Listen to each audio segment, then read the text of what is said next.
Seigneur. On va faire une lecture dans la parole de Dieu, pour ceux qui ont la Bible. Je ne serai pas long. Vous allez prendre l'évangile de Marc, 10 et verset 46. Voilà, je vous fais la lecture pour vous. Ils arrivèrent à Jéricho, et lorsque Jésus en sortit avec ses disciples, une assez grande foule, le fils de Timée, mendier, aveugle, était assis au bord du chemin.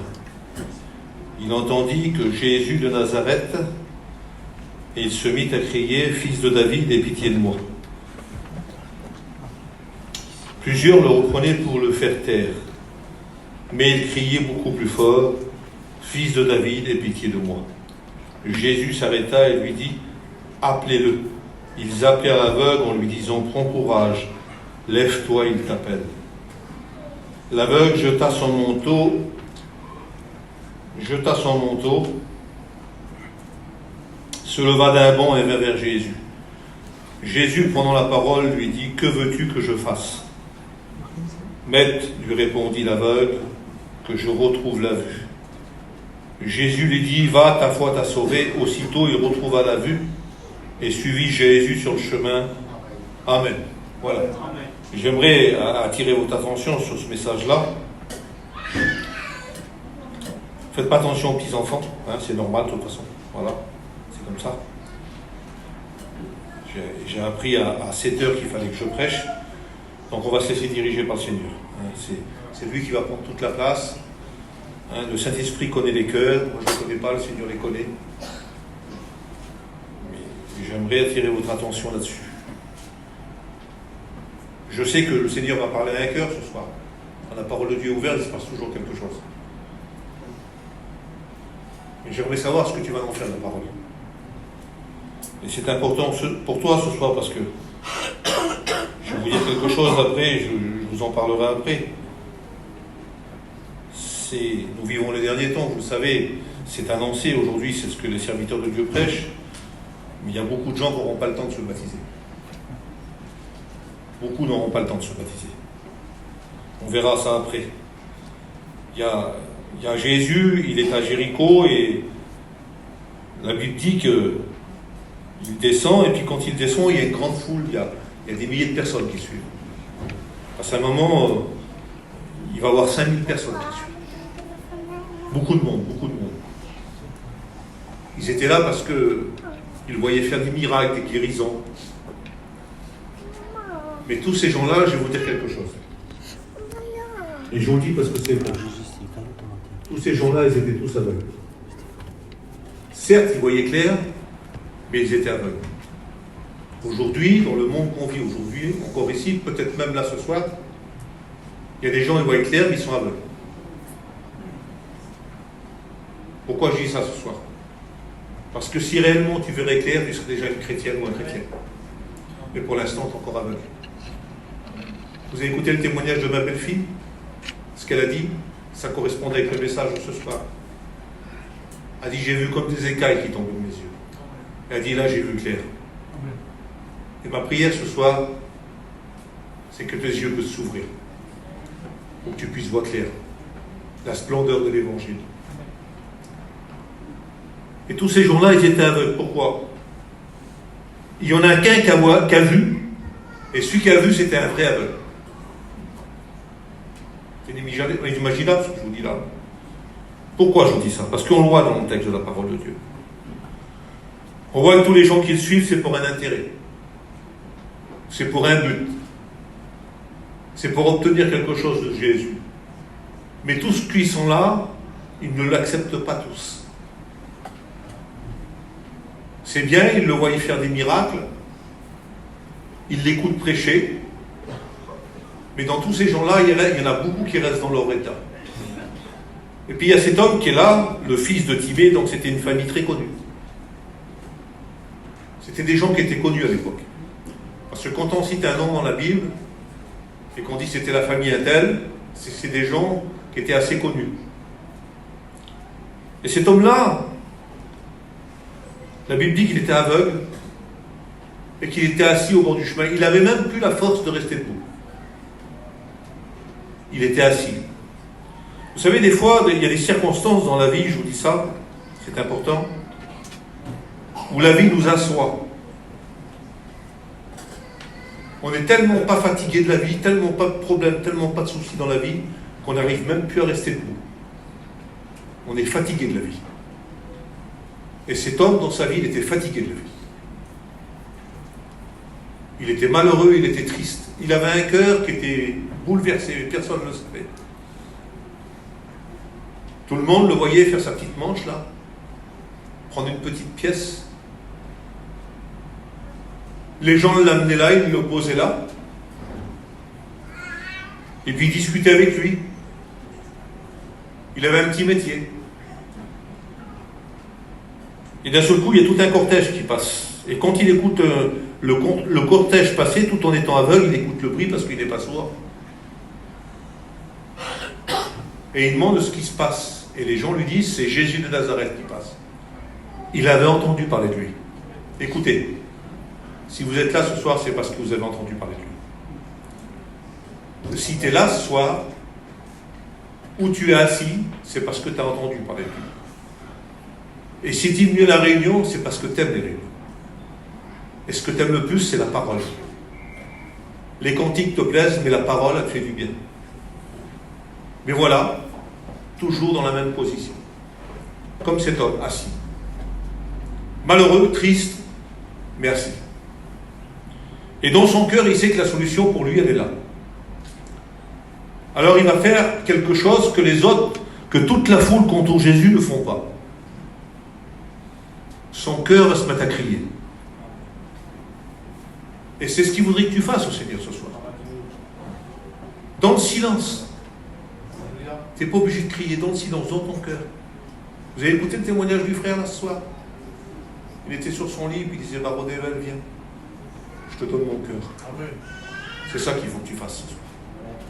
Mais ce qu'il y a, il faut que tu sois vrai. Il ne faut pas que tu fasses comme tous ces gens de Jéricho qui descendaient avec lui, qui voyaient clair, mais qu'en réalité ils étaient aveugles.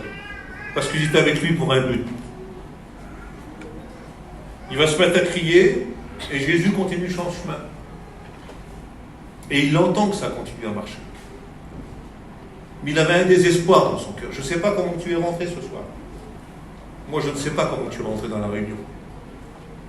Avec une belle façade devant les autres, et puis comme le frère, quand tu es dans ton lit, c'est la misère.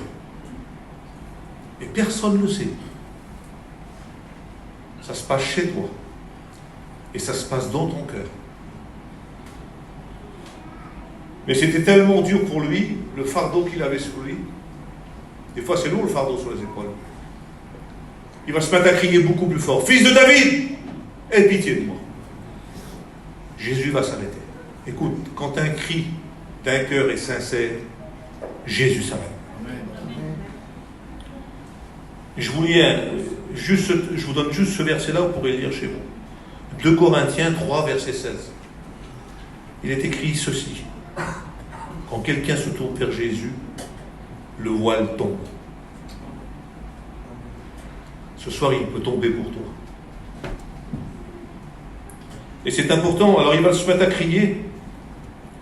Fils de David, aie pitié de moi. Et puis Jésus va s'arrêter. Et il peut s'arrêter ce soir.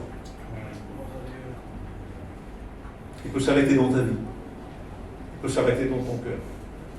Il peut résoudre ton problème, ta difficulté, la montagne que le diable met devant toi. Et tu ne pourras jamais avancer plus loin, tu ne pourras jamais aller jusqu'au baptême. Il est capable ce soir de s'arrêter pour toi.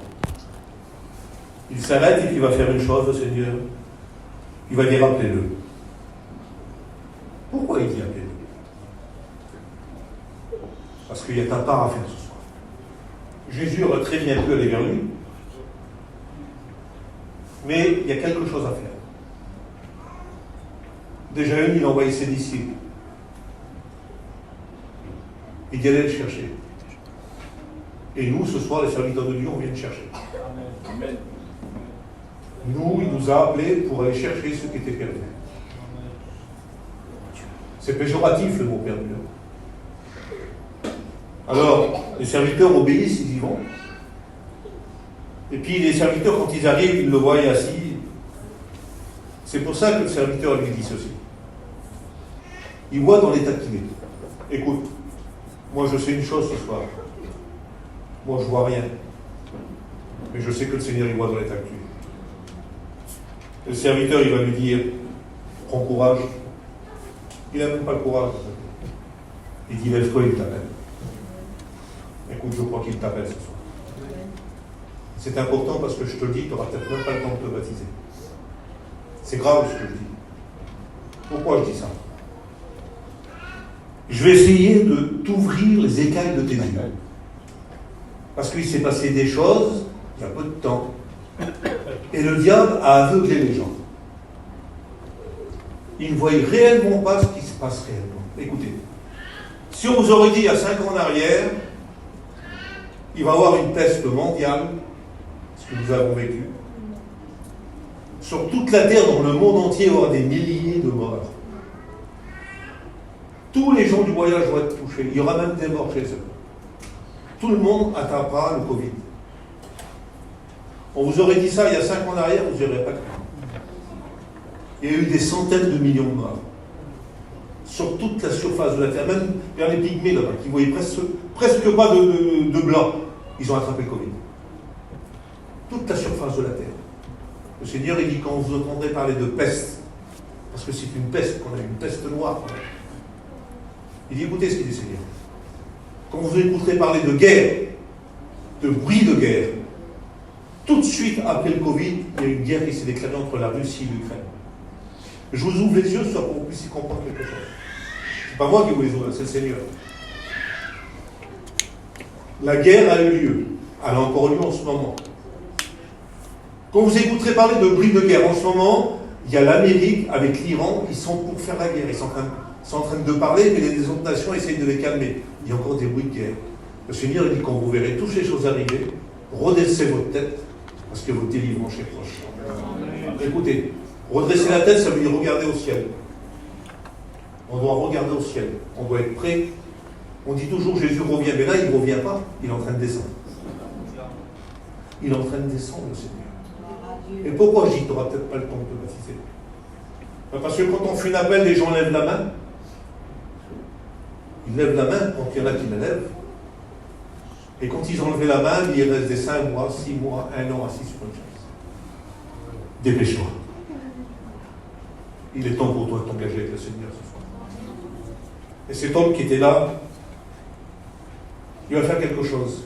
Écoutez, quand il a dit, prends courage, lève-toi, il t'appelle, fatigué comme il était de la vie, peut-être fatigué comme tu es de la vie ce soir, la Bible dit qu'il va se lever d'âme, il y a un courage qui vient dans son cœur. Il va faire quelque chose d'extraordinaire, il va acheter son manteau. Il veut se dépouiller de son ancienne vie. Il jette son manteau. Et un manteau pour un aveugle, c'était quelque chose d'important.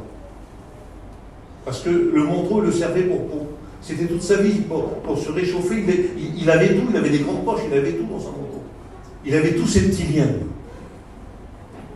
toutes ses petites affaires, tout ce qu'il aimait. Il va se débarrasser de tout, il jette le manteau. Et puis il vient à Seigneur. Et puis le Seigneur, il va lui poser une question, mais il connaissait la réponse. Il pose la question parce qu'il savait, le Seigneur, que 2000 ou 2500 ans après, le message-là sera prêché. Parce que le Seigneur, il savait ce qu'il avait besoin. Le Seigneur va lui dire, que veux-tu que je te fasse? Mais il savait, le Seigneur, ce qu'il fallait. Il lui pose la question pour que ce soit a pu être posé à toi. Qu'est-ce que tu voudrais que le Seigneur fasse pour toi ce soir? Je te pose la question ce soir. J'aurais une personne courageuse qui pourrait se lever et dire, mais moi je voudrais la paix. Mais moi je voudrais être délivré. Mais moi ma famille ne veut pas que je me baptise. Si tu pourrais prendre ça ce soir, et puis te lever ta main, et puis prendre le courage, que veux-tu que Jésus fasse pour toi ce soir? C'est la question qui t'est posée. Lui, sa réponse, la voici, je vous la donne. Il dit, Seigneur, que je retrouve la vie. Parce qu'il était malheureux. Lui, c'était ses ténèbres, il vivait dans les ténèbres. Parce qu'il ne voyait pas clair. Donc il vivait dans les ténèbres, il vivait dans le noir, il ne voyait même pas ses enfants grandir, il ne voyait rien. Il vivait dans les ténèbres, il avait plus de paix, il avait un fardeau sur le dos, il était triste, il était abattu, il était assis, il avait plus de courage. Je ne sais pas comment tu es ce soir, mais tout peut changer pour toi, si tu lui fais confiance. Dépêche-toi de lui donner ton cœur ce soir. Alors il va faire quelque chose, le Seigneur, il va lui répondre. Il va dire, va, ta foi t'a sauvé. Écoutez, il le sauve. Il reçoit la paix. Il suit Jésus sur le chemin. Et c'est ce qu'il faut que tu fasses ce soir. Il faut que tu suives Jésus sur le chemin. Il faut que tu t'affiches ce soir. Il faut que tu le prennes par la foi. Jésus est capable de faire quelque chose pour toi ce soir. Mais je voudrais que les écailles de tes yeux tombent. Parce que pour l'instant, tu es aveugle. Excusez-moi du mot, je dis ce que Dieu a mis sur mon cœur. L'ennemi de ton âme, le diable, t'a aveuglé. Tu ne vois pas la splendeur de l'évangile. Tu ne vois pas ce que réellement le Seigneur est capable de faire pour toi. Ce qu'il a fait pour ce garçon, le témoignage qu'on a écouté, ce qu'il a fait pour ma belle-fille, il peut le faire pour toi ce soir. Il peut te faire passer des ténèbres à la lumière. C'est ce qu'il a fait pour cet homme. Il vivait dans les ténèbres et il lui a donné la lumière. Je ne sais pas, c'est ma pensée à moi d'homme. Ma pensée à moi, comme chaque frère a une pensée, chaque serviteur de Dieu. Je souhaite que tu aies le temps de te baptiser. Je le souhaite de tout mon cœur.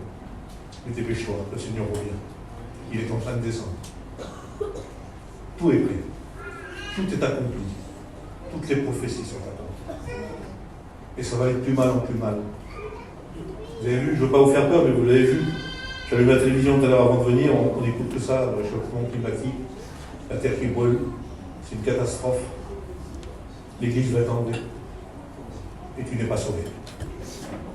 Alors j'aimerais qu'on couvre les fronts, s'il vous plaît.